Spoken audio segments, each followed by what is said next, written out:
السلام عليكم ورحمة الله تعالى وبركاته. موضوع هذه الكلمة أو المداخلة حول علم من أعلام الفكر الإصلاح الجزائر، وفي سياق هذه الندوة نقول علم من أعلام زواوة. الشيخ عبد العزيز بن عمر حقيقة الإنسان أو الباحث أو المؤرخ للحركة الإصلاحية في الجزائر عليه أن يطرح السؤال: هذه الشخصية التي لعبت دورا أقول فكريا إعلاميا دورا بارزا في الثلاثينيات والأربعينيات والخمسينيات، وترك التراث حقيقة يحتاج إلى الدراسة والتحليل لما مسه فكره مجالات مختلفة في الاجتماع، في السياسة، في الثقافة، في التاريخ، في الدين. يتساءل كيف بعد كل هذا الجهد وهذا الإنتاج وهذا التأثير يعني يغيب هذا الإنسان بعد الاستقلال، يموت في عام 77. يعني هذه الفترة تقريبا كأنه طبعا عاش مغمورا، وكثير من الباحثين لا يعرفون عنه الكثير. فإذا هذا التراث الذي تركه الشيخ عبد العزيز بن عمر، يعني كتب يعني أكثر من 500 مقال، أكثر من 500 مقال في تخصصات عديدة، وتناول كما قال قضايا متعددة مختلفة. ويدهش الإنسان عندما يقرأ هذا التراث وهذه الاهتمامات المبكرة، يعني في الثلاثينات في الأربعينات يتكلم عن قضايا وعن يعني قضايا ما زلت نحن في حاجة إلى دراستها. مثلا كان أول من كتب مقال: اشتغالنا بالشرق أنسانا أنفسنا، اشتغالنا بالشرق أنسانا أنفسنا. كان النقد مقال نقد لمجموعة من المثقفين الجزائريين لتلك المرحلة التي كانوا متأثرين بالمشرق العربي أكثر مما هم متمسكين ومتأثرين بالثقافة الجزائرية. وكتب مقال أيضا: اشتغالنا أيضا بالغرب أنسانا أنفسنا، أيضا نقد للنخبة الجزائرية اللي كانت توجه نحو الغرب، نحو الحضارة الغربية، متخلية عن تراثها وهويتها. تكلم عن كثير مواضيع، لكن الذي يهمنا في هذه المداخلة بالدرجة الأولى وما تعلق بزواوة، بمنطقة زواوة، أو فكرته في إصلاح الزوايا أو إصلاح التعليم وإحياء الدين في منطقة زواوة، بحكم كما قلت في البداية هو من منطقة زواوة، بالضبط في منطقة أصفون. ولد في أصفون 1906، فهو من منطقة أصفون ودرس في منطقة أصفون، بالإضافة إلى دراساته في جامع. طبعا درسته في قسنطينة، كان تلميذ ملازم للشيخ ابن باديس 4 سنوات في الجامع الأخضر، وكذلك طالب سافر على حسابه ودرس حوالي سنة في الزيتونة، ولكن تأثره يعني معجبوش يعني الدراسة والتعليم وطريقة التعليم، وجدها متأخرة تقليدية أكثر من لازم، فعاد الجزائر على أساس أنه يعود إلى الأزهر، ولكن لم ينجح في المهمة، ولكن حياته كله تبقى فيما بعد في إطار مدارس جمعية العلماء، خاصة مدرسة الشبيب الإسلامية في العاصمة، بالإضافة إلى كتاباته المستمرة غير منقطعة في جريدة البصائر، حتى أصبح هو الذي يكتب افتتاحيات جريدة البصائر في عهد الشيخ البشير إبراهيم. البشير إبراهيم كان متمسك بافتتاحية البصائر، ولا يسمح لغيره أن يكتب هذه الافتتاحية إلا نادرا، وعندما يسمح فإنه يسمح فقط للشيخ عبد العزيز بن عمر. بالإضافة إلى لغته الراقية باللغة الفرنسية، تعلم وحده اللغة الفرنسية، وأول من نبه إلى المفكر مالك بن نبي وترجم مقدمة التي كتبها وضعها الدكتور محمد عبد الله دراس لكتاب الظاهرة القرآنية، ترجمها الشيخ عبد العزيز بن عمر من الفرنسية، وكما تعرفون لغة دراس كانت قوية، لكن ترجمها باللغة العربية فصيحة أحسن من الترجمة التي ترجمها عبد الصبور شاهين فيما بعد في القاهرة، ونشرها في البصائر. وأيضا قدم محاضرة حول كتاب الظاهرة القرآنية في الجزائر العاصمة، فكان من الأوائل الذين فهموا فكر مالك بن نبي وتنبأوا بأن هذا الشاب الذي كتب كتاب اسمه الظاهرة القرآنية سيكون له مستقبل. فالشيخ أيضا الشيخ عبد العزيز بن عمر طبعا تعلقه بهذه المنطقة، رغم أنه عاش في الجزائر ومنفتح على العالم الثقافة العالمية، وتظهر هذا كلها في كتاباته، في مقالاته، في ترجماته أيضا موجودة أيضا في البصائر والشهاب. هذا الشخص كان أيضا مرتبط ارتباط وثيق بمنطقة زواوة، درجة أنه كان كل كتاباته الأولى يعني في الثلاثينات كان يكتب باسم مستعار وهو الفتى زواوي، يعني يكتب فقط بفتى زواوي. وقد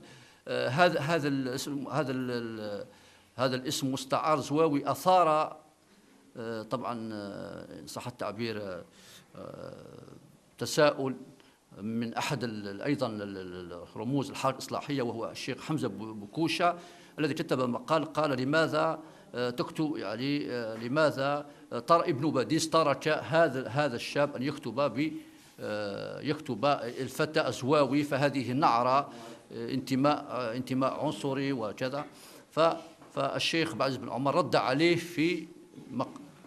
أهلا وسهلا، رد عليه في مقالين، يعني مقالين رد على الشيخ حمزة بكوسة ودافع لماذا يكتب بإمضاء الفتى زواوي، فقال هذا ليس عنصرية، وإنما هذا تنوع في الوحدة. الحضارة الإسلامية، الثقافة الإسلامية هي واحدة صحيح، كلها نسميها حضارة إسلامية، ولكن في إطار التنوع، في ثقافات، فيه لغات، في عادات، وفيه تقاليد، وفي أجناس، كل هذه كلها تشكل في الأخير حضارة واحدة في إطار التنوع، وهي الحضارة العربية الإسلامية. فهذا دليل إذا كما قلت على اتصاله وعلاقته القوية بمنطقة زواوة. وأيضا قام بعدة زيارات إلى منطقة زواوة، وكتب سلسلة من المقالات، بمعنى أنه هذه الكتابات التي سيكتب عنها عن منطقة زواوة أيضا من خلال المعاينة ومن خلال المباشرة ومن خلال التحقيق. وطبعا هذه الظاهرة وجدناها فيما يتعلق دراسات متعلقة بمنطقة الزواوة، رأيناها مثلا هنا في الجزائر مثل ألبير كامو قام بعدة زيارات إلى منطقة القبائل، وكتب سلسلة من المقالات حول الثقافة الأمازيغية والمجتمع الأمازيغي أو القبائلي في هذه الجريدة اسمها الجي ريبوبليكان، يعني وجمع فيما بعد في الكتاب. ونفس الشيء قام حتى محمد أركون كتابه رسالته الدكتوراه الأولى اللي سجلها في جامعة السوربون مع جاك بيرت حول المجتمع، الدين وتأثيره في المجتمع القبائلي، لكن بعد غير الموضوع فيما بعد. فإذا هذه الدراسات المعاينة والزيارة والتحقيق كانت معروفة في تلك المرحلة. فأبو عزيز بن عمر نفسه قام بهذه الرحلة وهذه الزيارة وعرف المنطقة، وكتب سلسلة من المقالات حول منطقة زواوة في مجلة الشهاب التي أسسها الشيخ عبد الحميد بن باديس.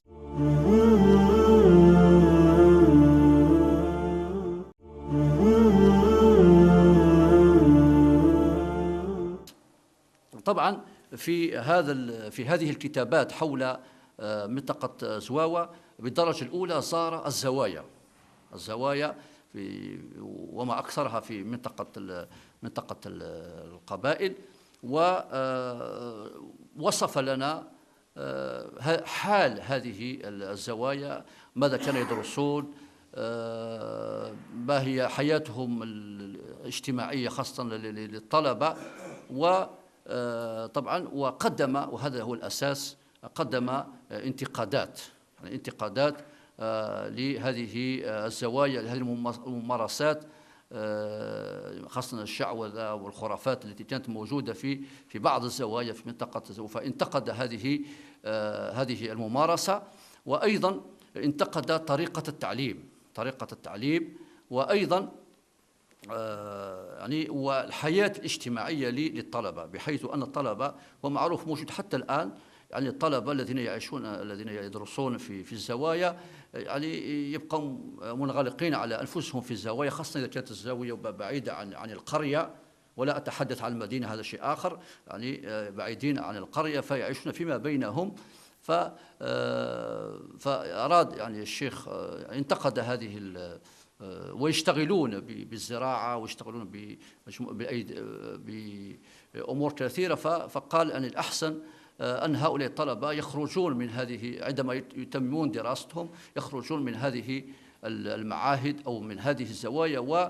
واقترح وقال الحل، يعني أحيانا يقول أن الحل الوحيد في بناء تعليم جديد وإصلاح الزوايا هو أن الطلبة يخرجون من هذه الزوايا، أولا يدرسون في مدارس جمعية العلماء المسلمين الجزائريين، وأيضا هؤلاء الطلبة يبعثون في بعثات إلى الزيتونة وإلى الأزهر أو إلى القرويين في المغرب. فأراد الطلبة لابد أن يخرجوا من، إن صح التعبير، من هذا المجتمع لا أقول منغلق ولكن المغلوق، لا فيرمي، يعني يخرجوا إما يأتون يدرسون في مدارس جمعية علماء في المدن أو في قسنطينة بالخصوص، أو خارج الجزائر. طبعا أيضا من بين الأفكار أيضا اللي طرحها أيضا في منهجه الإصلاحي هو أيضا إرسال علماء إلى هذه الزوايا، إلى هذه المنطقة، حتى يرفعوا أيضا من مستوى التعليم في الزوايا. ومثلا يذكر الشيخ رزقي الشرفاوي، يعني كتب مقال على شكل رسالة موجهة إلى الشيخ رزقي الشرفاوي. ورزقي الشرفاوي هذا من علماء زواوة، من الذين درسوا في جامع الأزهر، ودرس في جامع الأزهر وعاش في مصر، ثم عاد إلى زاوية عبد الرحمن يدولي ويدرس هناك. فقال، فوجه له رسالة الشيخ عبد العزيز بن عمر، ويقول: نحن نساندك في مشروعك الإصلاحي، وبفضل رجال مثلك، يعني هؤلاء العلماء الذين درسوا في خارج الجزائر أو في المدارس الكبرى مثلا في الجزائر، فهؤلاء نعول عليهم في إصلاح هذه المدارس وإصلاح التعليم في الجزائر. وأيضا فيه نقطة أخرى مهمة جدا في هذا التراث، هذا الجانب من تراث الشيخ عبد العزيز بن عمر. وبالمناسبة هذا الكتاب، هذا الجزء الثالث من الكتاب الذي أصدرته حول تراث الحركة الإصلاحية، ويحتوي على مجموعة وخصصته لدراسة عبد العزيز بن عمر، يعني هذا في دراسات وفي مقالات خطب وللشيخ عبد العزيز بن عمر. فطبعا وفيه طبعة ثانية يعني أكثر من هذا، جمعت وجدت أشياء أكثر، وإن شاء الله تطبع في طبعة ثانية خاص، كله مجلد خاص بتراث الشيخ عبد العزيز بن عمر. فمن بين هذه الأشياء الأفكار التي نجدها في هذا التراث، أولا أيضا عندما زار منطقة القبائل وكتب مقال بعنوان مقال بعظمة جبال زواوة وجمالها الطبيعي. يعني زار هذه المنطقة وتكلم يعني عن جمال معروفة منطقة القبائل بطبيعتها الخلابة، ثم بعد هذا الجمال يستخلص بعض القيم، بعض الأفكار، ويقول كيف لهذه المنطقة معروفة بالشموخ، معروفة بالعلم، ومعروفة بالعظمة كما سماها هو.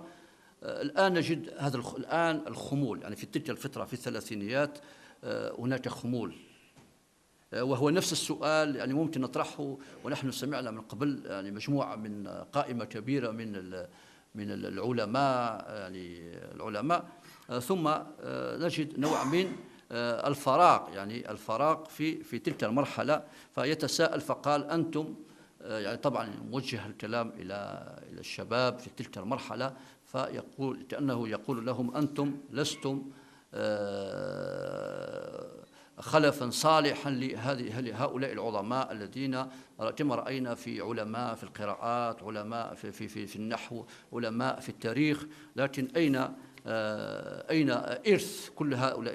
هذا الإرث الذي ذهب هكذا بدون أن يكون هناك ورثة في مجال العلم ويطورون هذا التراث أو هذا الإرث العلمي. يعني في النهاية، حتى لا أطيل عليكم، يعني في النهاية هو كل هذا الجهد أو اهتمامه، على الأقل كما قلت في هذا الجانب، اهتمامه بإصلاح التعليم، الزوايا، اهتمامه بتراث هذه المنطقة من خلال علمائها. كما قلت تكلم عن أبو يعلى الزواوي يعني قدم كتاب جماعة المسلمين، أيضا كلامه مقاله على الشيخ الفضيل الورتلاني وغيره من كتاباته حول زواوة، حول تاريخ زواوة، حول الحياة الاجتماعية في منطقة زواوة، وإصلاح أيضا إصلاح الدين والعقيدة من خلال إصلاح الزوايا. فكل هذا كأنه يريد أن يقول بأن كل هذه القيم الكبرى الموجودة في منطقة القبائل، على الأقل القيم الروحية المرتبطة بالإسلام، لأن في قيم روحية مرتبطة ربما بثقافات أو حضارات أو أديان أخرى، على الأقل بهذه القيم الروحية المرتبطة بالإسلام غابت في هذه مرحلة الثلاثينيات، مرحلة الأربعينيات، ليس فقط لسبب الاستعمار وهو تحصيل حاصل، ولكن هو المشكل موجود في الدين نفسه. يعني لابد من إعادة مراجعة الدين، إعادة إصلاح الدين والتعليم الديني حتى نستطيع أن نحيي هذه القيم من جديد. فعوضا أن يركز فقط على الاستعمار كما هو السائد في تلك المرحلة، ولكن هو تقريبا مثل مدرسة مالك بن نبي، هذه البحث عن هذه القابلية للاستعمار التي لها دور أو إسهام أو جزء من المسؤولية أيضا في هذا الوضع الاجتماعي والثقافي والديني والسياسي الذي كان في تلك المرحلة، وهو كما قلت دائما وهو ينتقدها ويريد أن يرتقي بهذا المجتمع، إن صح التعبير هذا المجتمع أو ميكرو سوسيتي أو هذا المجتمع الصغير اللي هو في منطقة القبائل، هو لابد أن نسمو به ونرتفع به، على الأقل يعود إلى مجده في إطار الحضارة الحضارة الإسلامية. لكي نحقق هذا لابد أن نصحح كما قلت ونحيي الدين ونصحح هذه العقيدة وبناء هذا الإنسان وفق تعاليم إسلامية سمحاء. وطبعا باختصار شديد هذا هو ملخص كلامي عن الشيخ عبد العزيز بن عمر. وأتمنى إن شاء الله أن أكون عرفت كيف ألخص كل هذا الكتاب، وإن شاء الله أمل أن يكون نقاش في هذا الموضوع. والسلام عليكم.